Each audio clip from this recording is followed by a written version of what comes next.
नमस्कार। Transition metals के आखिरी भाग पार्ट 8 में आपका स्वागत है।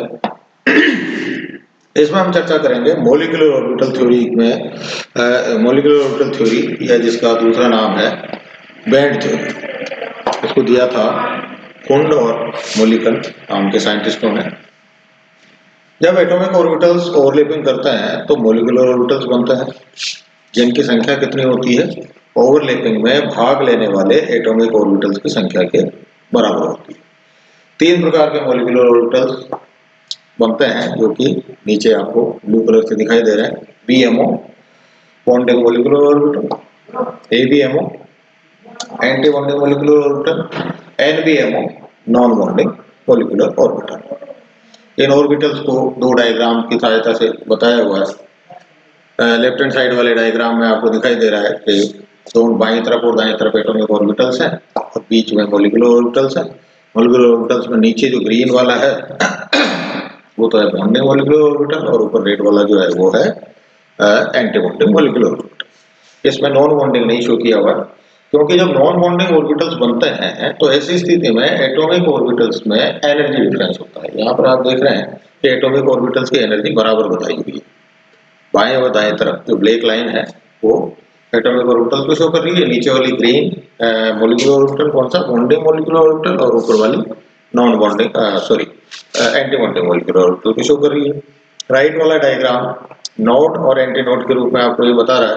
जो डिटेल में आप LCAO में linear combination of atomic orbital के नाम से टॉपिक में आप पिछले क्लास में इसको डिटेल में पढ़ चुके हैं।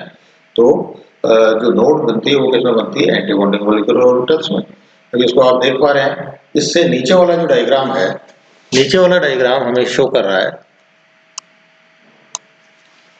नीचे वाले डायग्राम में सबसे नीचे दोनों तरफ तो आपको बताया हमें ये एटॉमिक ऑर्बिटल और बीच में बताया हमें ये मॉलिक्यूलर ऑर्बिटल। और इसमें ये जो बीच वाला पार्ट है, हालांकि रिकॉर्डिंग में कर्सर नहीं नजर आता, बीच में जो जिसमें कि 4 इलेक्ट्रॉन या आपको 2 इलेक्ट्रॉन के जोड़े दिखाई दे रहे हैं वो होता है नॉन बॉन्डिंग मॉलिक्यूलर ऑर्बिटल।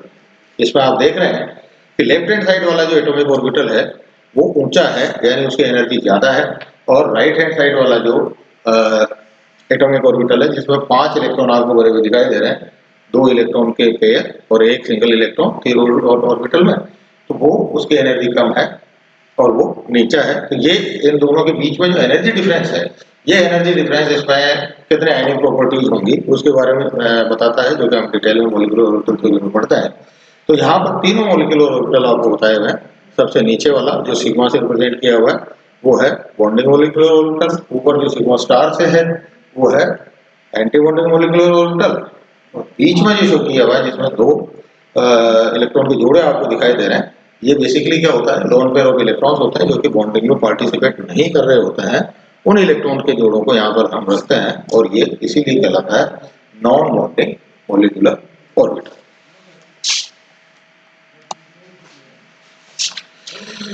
यदि हम चर्चा करें तो मेटल्स के अंदर टोटल हमारे पास में जैसे जैसे एटॉमिक ऑर्बिटल्स की संख्या बढ़ती जाती है तो मॉलिक्यूलर ऑर्बिटल्स की के मध्य की का जो एनर्जी डिफरेंस है वो कम होता जाता है। पिछली स्लाइड में आपने देखा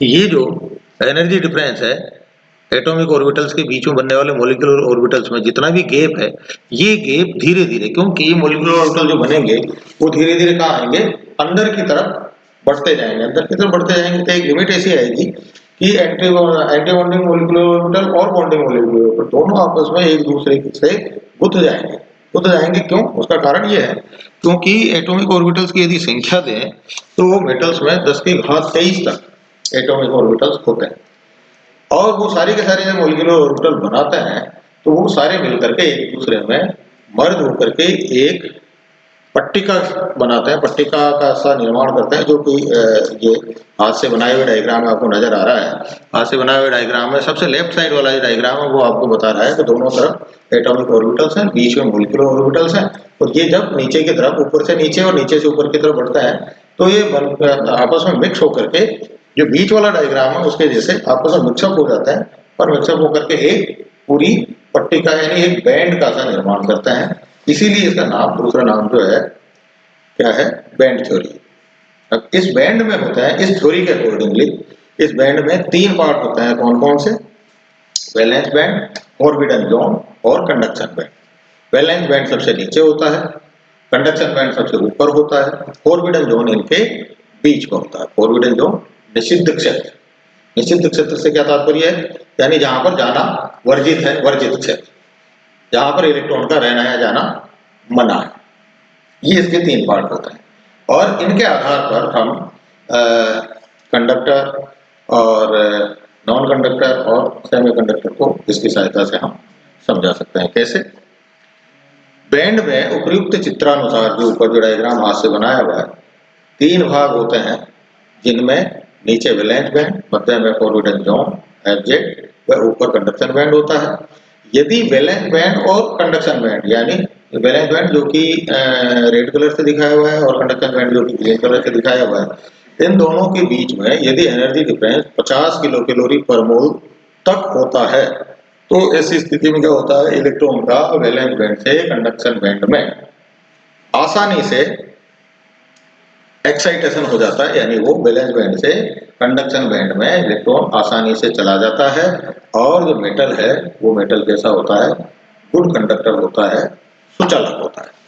इसी को नीचे वाले डायग्राम में दिखाया गया है, आप देखेंगे। इसमें आप देखें कि नीचे वाला जो पार्ट है, जो वैलेंस बॉन्ड मैंने ग्रीन इंक से लिखा है और ग्रीन लाइनिंग की है मैंने, और ऊपर वाला जो है कंडक्शन बैंड उसको रेड इंक से लिखा है और रेड लाइन की है। तो आप देखेंगे कंडक्शन बैंड की रेड लाइन वैलेंस बैंड की ग्रीन लाइन में गुजरी है, यानी ये वो स्थिति है कि ये अच्छा सुचालक है और इसमें ऑर्बिटल जोन है, यानी दोनों वैलेंस बैंड और कंडक्शन बैंड दोनों ही आपस में जुड़े हुए हैं, तो वैलेंस बैंड से इलेक्ट्रॉन को कंडक्शन बैंड में जाने में कतई कोई तकलीफ नहीं है। लेकिन यदि ये आपस में जुड़े हुए नहीं भी होते तो इन दोनों के बीच में क्या होता है, इन दोनों के बीच में गैप होता, लेकिन वो गैप कितना होना चाहिए था, 50 किलो कैलोरी पर मोल तक या उससे कम होता, तब भी वैलेंस बैंड से इलेक्ट्रॉन आसानी से निकल करके किसमें चला जाता, कंडक्शन बैंड में चला जाता। अब यहाँ पर शर्त क्या है, ग्रीन इंक देखिए आप, कि नीचे वाला वैलेंस बॉन्ड या तो भरा हुआ होगा या आधा भरा हुआ होगा, खाली कभी भी नहीं होगा। किसके लिए, गुड कंडक्टर के लिए। क्यों, क्योंकि यदि खाली हुआ तो इसका मतलब उसमें इलेक्ट्रॉन ही नहीं, तो इलेक्ट्रॉन है ही नहीं तो ऊपर जाएगा, इसलिए या तो ये आधा भरा होगा या पूरा भरा होगा या पार्शली फिल्ड होगा, जो भी होगा, लेकिन कुछ ना कुछ इसमें इलेक्ट्रॉन जरूर होगा। इसी प्रकार से ऊपर कंडक्शन बैंड की बात करें, ये या तो खाली होगा या आधा खाली होगा या पार्शली अनफिल्ड होगा, पार्शली फिल्ड होगा, लेकिन पूरा भरा हुआ कभी भी नहीं होगा। क्यों, क्योंकि यदि ये पूरा भरा हुआ तो भले ही इन दोनों के बीच में गैप नहीं है, लेकिन वैलेंस बैंड का इलेक्ट्रॉन जाएगा कहां, तो कंडक्शन बैंड में तो जगह ही नहीं, इसलिए ऊपर वाला कभी भी पूरा भरा हुआ नहीं होगा और नीचे वाला यानी वैलेंस बैंड कभी भी पूरा खाली नहीं होगा। कंडीशन है ये किसके लिए, गुड कंडक्टर के लिए। नेक्स्ट बात करते हैं